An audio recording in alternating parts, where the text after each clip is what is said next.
Good morning friends. Video के आज के सेशन में आप सभी मित्रों का बहुत बहुत स्वागत है। आज के सेशन में हम लोग टेलर के मानव प्रजाति के वर्गीकरण के बारे में पढ़ेंगे।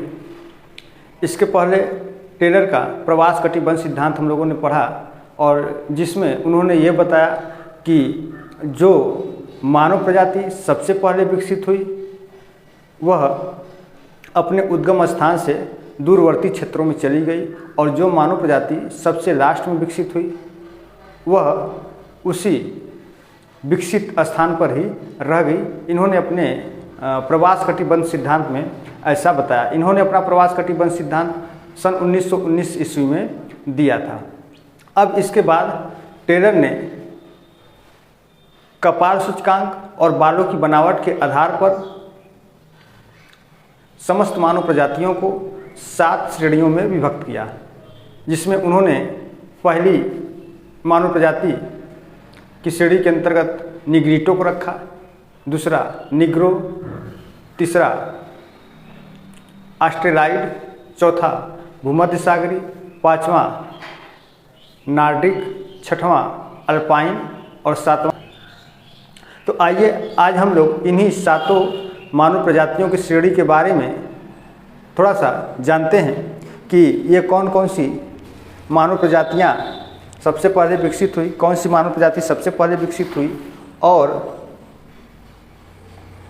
इनकी क्या शारीरिक लक्षण के आधार पर विशेषताएं हैं।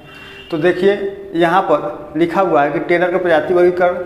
टेलर ने कपाल सूचकांक और बालों की बनावट को प्रमुख आधार मानते हुए समस्त मानव प्रजाति को कुल 7 श्रेणियों में विभक्त किया है ना। यहाँ पर 7 श्रेणी का नाम लिखा हुआ है यहाँ पर। तो पहला है निग्रिटो, दूसरा है निग्रो, तीसरा ऑस्ट्रेलाइड, चौथा भूमध्य सागरी, पांचवा नॉर्डिक, छठवां अल्पाइन और सातवां मंगोलाइड। अब जो पहला है निग्रिटो है ना, तो ये जो निग्रिटो थी, तो निग्रिटो विश्व की प्राचीनतम मानव प्रजातियों में से एक है, या ये भी कह सकते हैं कि निग्रिटो ही विश्व की सबसे पहली मानव प्रजाति थी। ये टेलर ने ही नहीं बल्कि अन्य मानव शास्त्रियों ने और भूगोलवेत्ताओं ने भी इसको स्वीकारा कि निग्रिटो विश्व की सबसे प्राचीनतम मानव प्रजाति है। अब यह अपने उद्गम स्थल से सबसे पहले यही मानव प्रजाति स्थानांतरित हुए, यानी कि सबसे पहले ये अपने उद्गम स्थल पर विकसित हुए और वहीं से ये स्थानांतरित हुए और बहुत दुर्गम क्षेत्रों में, दूरवर्ती क्षेत्रों में चले गए। और ऐसा भी माना जाता है कि निग्रिटो जो है अपने मूल रूप में कहीं पाए नहीं जाते हैं। क्यों? क्योंकि इन प्रजातियों का सर्वाधिक मिश्रण हो चुका है, यानी कि यह कई प्रजातियों में जो है कि मिश्रित हो चुका है, इसलिए यह अपने मूल रूप में कहीं पाए नहीं जाते हैं। फिर भी यह प्रजाति अफ्रीका के विषुवत रेखीय वनों, श्रीलंका, मलाया, दक्षिणी पूर्वी द्वीप समूह, अंडमान द्वीप समूहों में ये पाए जाते हैं। तो ये निग्रिटो थे। अब इनका देखिए कुछ शारीरिक लक्षण और विशेषताएं हैं, मैंने नोट नहीं किया है, फिर भी मैं बता दे रहा हूँ कि जो निग्रिटो होते हैं इनका कद बहुत छोटा होता है ना। इनके त्वचा का रंग काला होता है और इनके जो बाल होते हैं वो घुंघराले होते हैं, होंठ इनके मोटे होते हैं और ये अफ्रीका के विषुवत रेखीय क्षेत्रों में या वनों में ये पाए जाते हैं। उसके अलावा ये अन्य स्थानों पर भी पाए जाते हैं। मैंने अभी बताया श्रीलंका, मलाया, दक्षिणी पूर्वी द्वीप समूह, अंडमान द्वीप समूहों में ये पाए जाते हैं। अब इसके बाद देखिए मित्र, दूसरा है वर्गीकरण निग्रो है ना। तो ये जो निग्रो प्रजाति है यह निग्रिटो के पश्चात विकसित होने वाली प्रजाति है। यह प्रजाति निग्रिटो से ही विकसित हुई है, तो इसलिए इसके जो शारीरिक लक्षण होंगे वे लक्षण निग्रिटो से बिल्कुल मिलते जुलते होंगे, यानी कि इनका भी कद छोटा होगा, इनके भी त्वचा का रंग काला होगा, इनका भी बाल घुंघराला होगा, होंठ मोटे होंगे और अन्य जो शारीरिक लक्षण होंगे वो भी निग्रिटो से मिलते होंगे। तो इस प्रजाति की उत्पत्ति निग्रिटो के पश्चात मानी जाती है। उष्णकटिबंधीय अफ्रीका के पूर्वी भाग जैसे सूडान, अब पश्चिमी भाग जैसे गिनी और पापुआ न्यू गिनी में पाई जाती है। ये पापुआ न्यू गिनी, ऑस्ट्रेलिया के थोड़ा सा ऊपर चले जाइए, तो वहाँ पे पापुआ न्यू गिनी एक द्वीप समूह या द्वीप मिलेगा। तो ये निग्रो जो है निग्रिटो के पश्चात विकसित होने वाली प्रजाति है। इसका शारीरिक लक्षण निग्रिटो के बिल्कुल समान है। अब तीसरा है ऑस्ट्रेलाइड या ऑस्ट्रेलायड। तो ये जो ऑस्ट्रेलायड प्रजाति है, यह प्रजाति उत्पत्ति क्रम में तीसरे स्थान पर है, यानी कि सबसे पहले निग्रिटो की उत्पत्ति हुई, फिर उसके बाद निग्रिटो से दूसरी प्रजाति का विकास हुआ जिसे निग्रो कहा गया, और फिर उसके बाद उत्पत्ति के क्रम में जो ये ऑस्ट्रेलाइड है यह तीसरे स्थान पर है, यानी कि तीसरे नंबर पर यह उत्पन्न हुआ। तो यह प्रजाति उत्पत्ति क्रम में तीसरे स्थान पर है। शारीरिक लक्षण जो है इसका जो शारीरिक लक्षण है वो चमकदार काला रंग होता है। काला रंग ही होता है लेकिन बिल्कुल चमकदार होगा, जिससे बिल्कुल लाइट मारेगा, है ना। तो ऐसा होता है, तो चमकदार काला रंग होता है। इसके भी जो बाल होते हैं घुंघराले होते हैं, है ना। इसके भी बाल क्या होंगे, घुंघराले होते हैं, ठीक है। लेकिन इन दोनों की अपेक्षा कम घुंघराला होगा। इनका तो बहुत घुंघराला होगा, इनका थोड़ा सा कम घुंघराला होगा ऑस्ट्रेलाइड का। तो इनका जो शरीर का रंग होता है वो बिल्कुल चमकदार काला रंग का होता है, बाल घुंघराले होते हैं। और ऐसा माना जाता है कि 250 वर्ष पहले ये पूरे ऑस्ट्रेलिया महाद्वीप पर फैले हुए थे।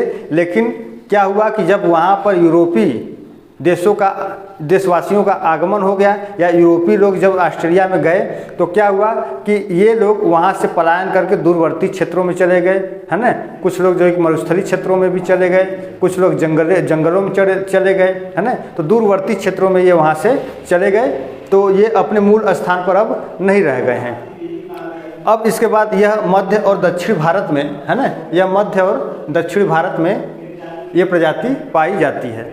अब इसके बाद है देखिए भूमध्य सागरी। तो ये जो भूमध्य सागरी है ना, तो ये भूमध्य सागरी,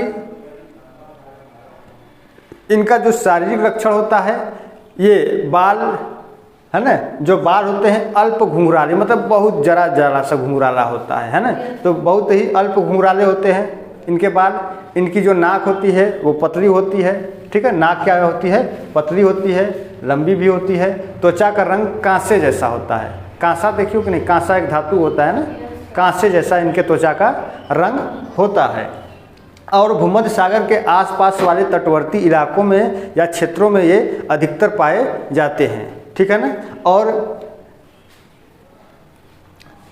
इनकी एक और विशेषता है कि जो सिंधु घाटी सभ्यता का विकास हुआ था या आरंभ हुआ था, तो उस सिंधु घाटी सभ्यता को विकसित करने का जो श्रेय जाता है वो भूमध्य सागरी प्रजातियों को ही जाता है। और उसमें कुछ लोग भूमध्य सागरी और ऑस्ट्रेलाइड दोनों को मानते हैं, क्योंकि ये भी पलायन करके उधर उत्तर की तरफ ही चला गया था, ठीक है ना। तो भूमध्य सागरी और ऑस्ट्रेलाइड दोनों को लोग जो है कि मानते हैं कि इन दोनों ने जो है कि क्या किया था, सिंधु घाटी सभ्यता के जो है कि या कह सकते हैं कि सिंधु घाटी सभ्यता का इन्होंने विकास किया।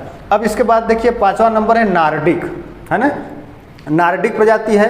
तो ये जो प्रजाति है, तो इनका जो शारीरिक लक्षण देखा जाए तो इनके जो बाल होते हैं लहरदार होते हैं, है ना। बाल लहरदार होंगे, नाक लंबी होगी और नुकीली होगी। त्वचा का रंग जो है श्वेत होगा, गोरा होगा या भूरा होगा, है ना। त्वचा का रंग श्वेत, गोरा और भूरा, इन तीनों में से कोई एक होता है। किसी का जो है कि भूरा होता है, तो किसी गोरा होता है, किसी का श्वेत होता है। और प्रमुख क्षेत्र इनका जो है वो उत्तरी पूर्वी यूरोप है, उत्तरी पश्चिमी यूरोप है। तो इनका जो प्रमुख क्षेत्र है, नार्डिक का जो प्रमुख क्षेत्र है वो उत्तरी पश्चिमी यूरोप है। अब इसके बाद है 6ठे नंबर का अल्पाइन।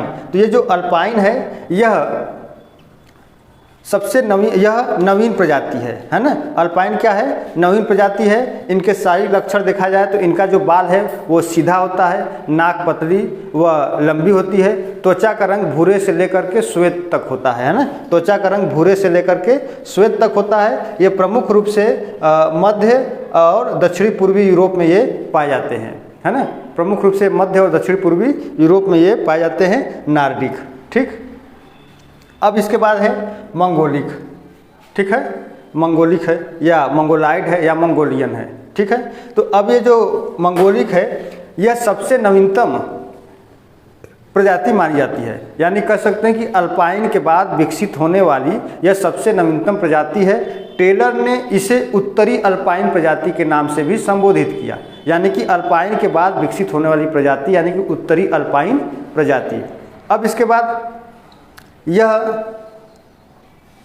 मुख्य रूप से पूर्वी एशिया, चीन, जापान, कोरिया, दक्षिण पूर्वी एशिया में ये बहुल रूप से पाए जाते हैं। तो ये जो आपका ये मुख्य रूप से जो है कि पूर्वी एशिया, चीन, जापान, कोरिया में तो पाए जाते हैं, लेकिन अधिकतर ये दक्षिणी पूर्वी एशिया में पाए जाते हैं। तो दक्षिणी पूर्वी एशिया में ये अधिकतर जैसे पाए जाते हैं। इधर चले जाइए आप, दक्षिण पूर्वी एशिया के जो देश होंगे, है ना, वहाँ पर प्रमुख रूप से जो है कि मंगोलिक या मंगोलाइड पाए जाते हैं। अब इनका जो शारीरिक लक्षण है, तो शारीरिक लक्षण इनके जो बाल होंगे वो सीधे होंगे, नाक पतली होगी और लंबी होगी, चेहरा चपटा होगा और रंग गोरा होगा। तो ये टेलर ने कुल मानव प्रजातियों को 7 श्रेणियों में विभक्त किया है और ये परीक्षाओं की दृष्टि से बहुत महत्वपूर्ण है। बार बार परीक्षाओं में पूछा जाता है। प्रायः यह टीजीटी, पीजीटी की परीक्षाओं में यह प्रश्न हमेशा पूछ लिया जाता है कि टेलर ने मानव प्रजातियों को कितने श्रेणियों में विभक्त किया है। तो कुल 7 श्रेणियों में विभक्त किया है। उन 7 का नाम आप याद कर लीजिए, हो सकता है कभी परीक्षा में पूछ लिया जाए कि टेलर के अनुसार इनमें से कौन सी मानव प्रजाति नहीं है। ठीक है, तो एक वैसा आ जाएगा। तो इनको आप अच्छी तरीके से पढ़ लीजिए और एक बढ़िया से नोट्स भी आप लोग तैयार कर लीजिए। अब इसके बाद हम जो है कि आप लोग को भारत की हो सकता है मानव प्रजाति पढ़ाऊं, या हो सकता है मैं जनजातियों को पढ़ाऊं, जिसमें प्रजाति और जनजाति रिलेटेड होगा कि यह जनजाति किस प्रजाति से संबंधित है। उनका सांस्कृतिक चीज़ों को बताया जाएगा, रहन सहन बताया जाएगा, उनका खान पान बताया जाएगा, उनका निवास क्षेत्र बताया जाएगा, कहाँ पे ये अधिकतर मिलते हैं। तो आज के सेशन में मित्रों बस इतना ही। कल हम फिर उपस्थित होते हैं एक नई टॉपिक के साथ। आप लोग अच्छे से पढ़िए और जो लोग चैनल पर पहली बार आ रहे हैं वो लोग चैनल को सब्सक्राइब करें। वीडियो अच्छी लगे तो वीडियो को लाइक करिए और वीडियो को शेयर करिए। बहुत बहुत धन्यवाद।